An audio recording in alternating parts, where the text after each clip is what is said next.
everyone, I'm Nick, joined by Nala. This is going to be my tips and tricks for healthy, luscious hair.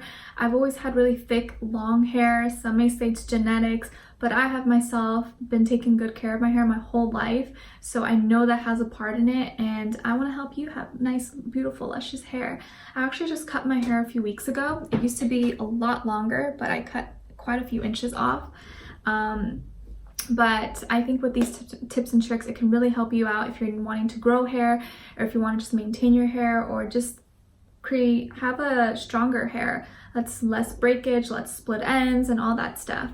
Okay, so let's just get right into it. So the first one is don't wash your hair every day. I know it seems kind of gross, but realistically, you don't need to wash your hair every single day. Of course, this depends on your physical level and if you're sweating and gross every day, but most of us aren't.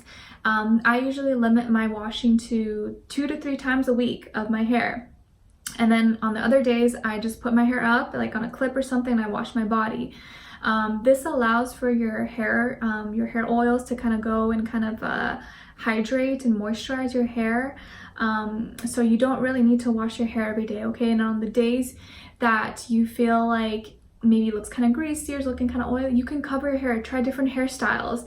You can wear a hat, you can put your hair in a ponytail, put your hair in a bun, do braids or something. It kind of leaves you to be more creative as well with your hairstyles and try different things, okay? So don't wash your hair every day. It's going to strip your natural oils and make it harder for your hair to grow out and be radiant and healthy and shining, okay?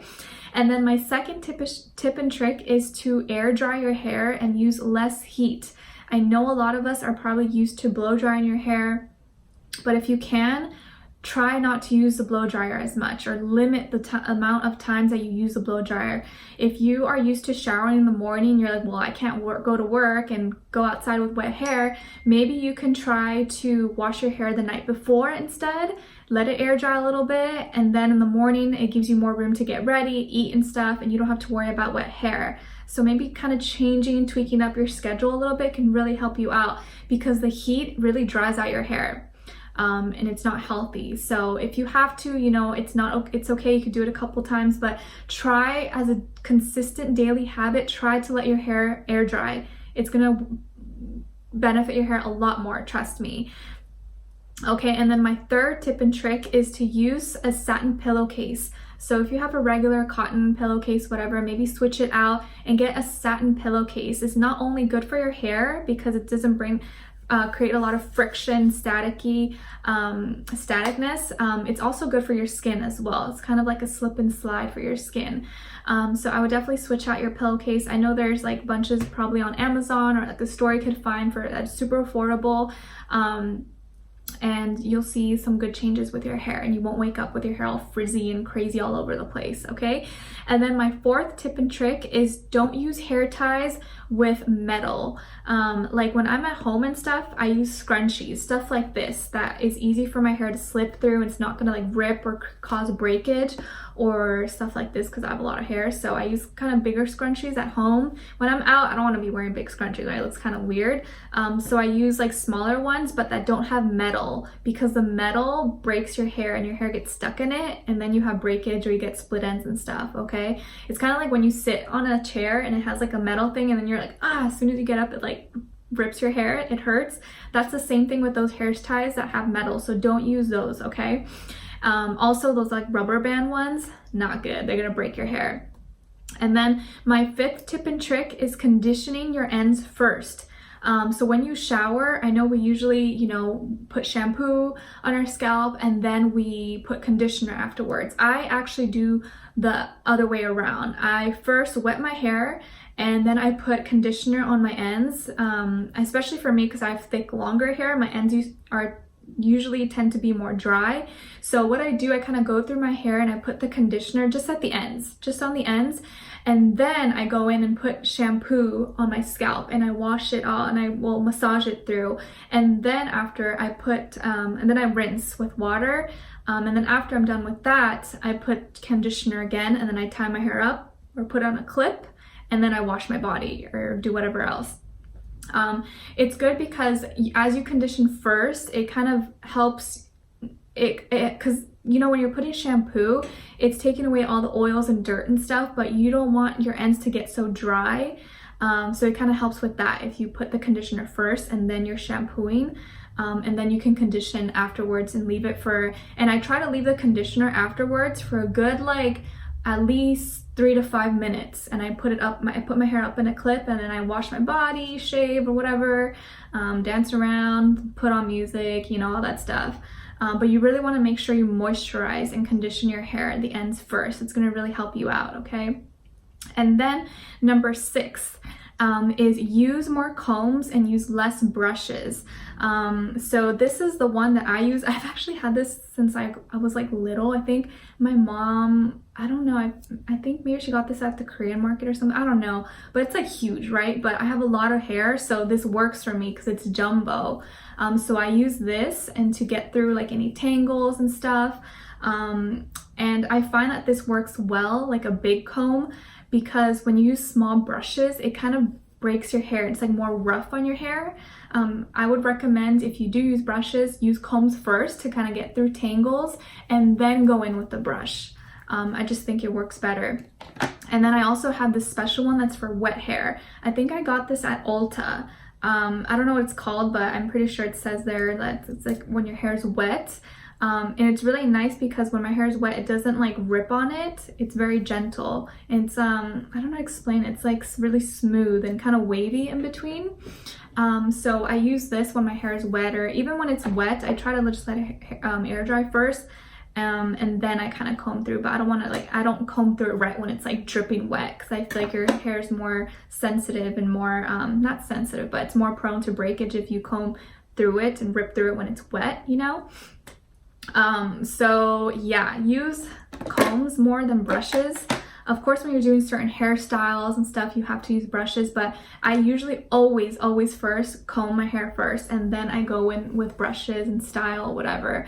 And honestly, just using minimal products is really my secret. I don't use expensive shampoos or conditioners. I use whatever. It's never really consistent. Sometimes I use like the Trader Joe's brand. Sometimes I don't know, I just find one that smells good. But I try to use ones that are more natural, organic, not a lot of chemicals. Definitely cruelty-free products, of course. If you know me, like, I have to get cruelty-free. And I really just don't use that much products, heating products as well.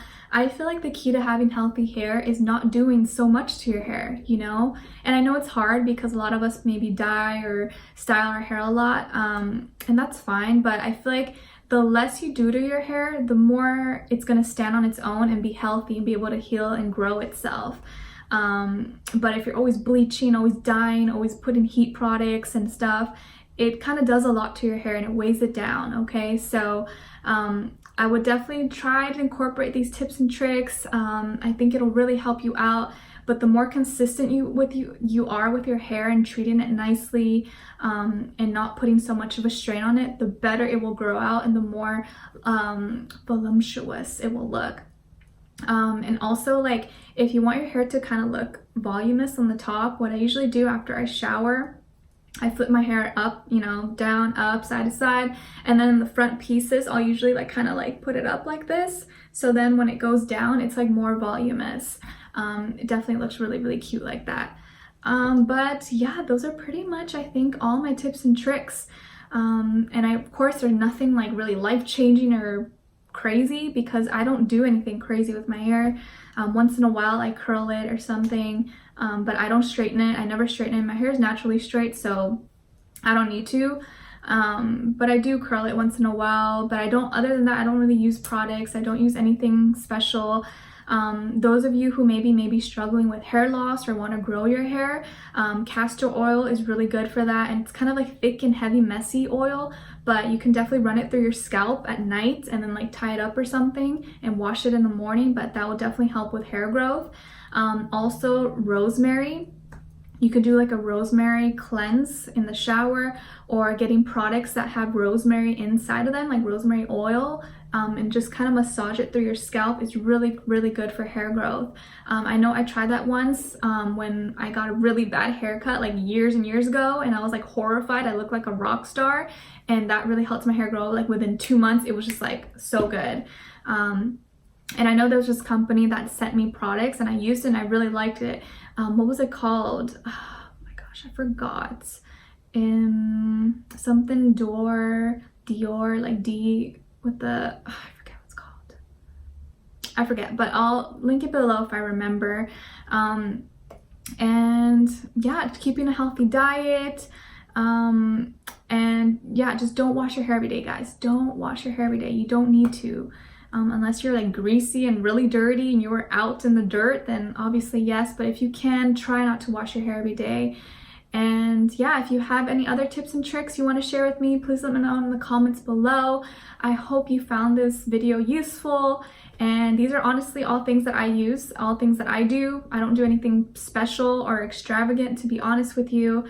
And you know, my hair is pretty healthy.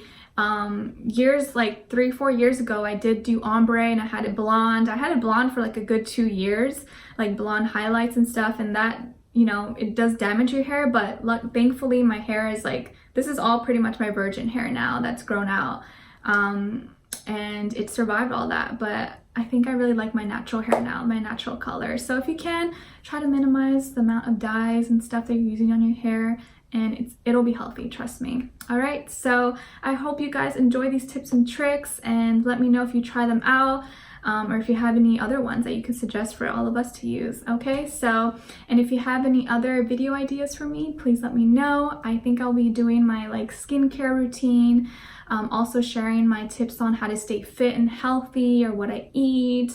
I got a lot of stuff ahead for you guys. All right, so I hope you enjoy it, and don't forget to like, share, subscribe, and hit the notification bell to be notified every time I post. All right, so take care, and I wish you guys all the best.